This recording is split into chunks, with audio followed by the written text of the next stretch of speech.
Holding up, I with no holster. With the ruler, diamond cooler. This a rolling, not a mule. Dabbing on them like the usual. How y'all doing?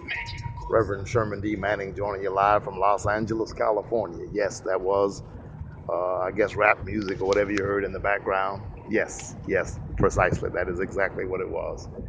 And I know that some people will criticize that. That's their right. That's why we love America. You have a right to criticize anything you want to criticize.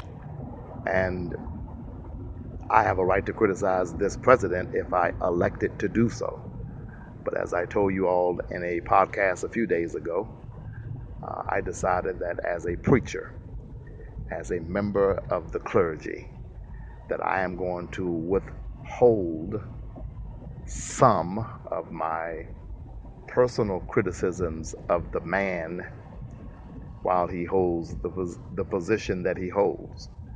That if I see policy decisions that I think are detrimental to the community that I serve, which includes Hispanics, African Americans, poor whites, Asians, and Pacific Islanders, and even others, that I will feel free to exercise my constitutional right to free speech and artistic expression to opine about the policies that are being advocated with which I disagree, and that are being advocated which I think will be detrimental to the community that I love and that I serve. But the personal animus that I have sometimes expressed regarding Donald will be withheld. He is a child of God, just as you are, just as I am. And the only difference in you and him and me, you and I, is he has the codes to the nukes. And I don't want the man to become unhinged, to be quite frank with you. And I don't want him to lose it, to be quite frank with you. And I'm not being sarcastic or even facetious. I mean what I'm saying. I want him to be as stable as possible. I don't want him to engage in any narcissistic behavior that might lead us to a nuclear showdown with another country. Excuse me, I'm so sorry. So I want him to be of sound mind and sound body. And I want to say this delicately. I'm being quite frank while being as respectful as possible.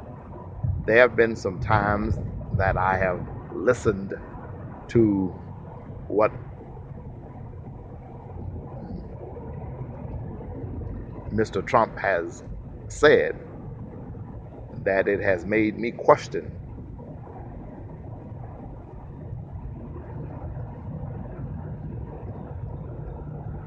the mental stability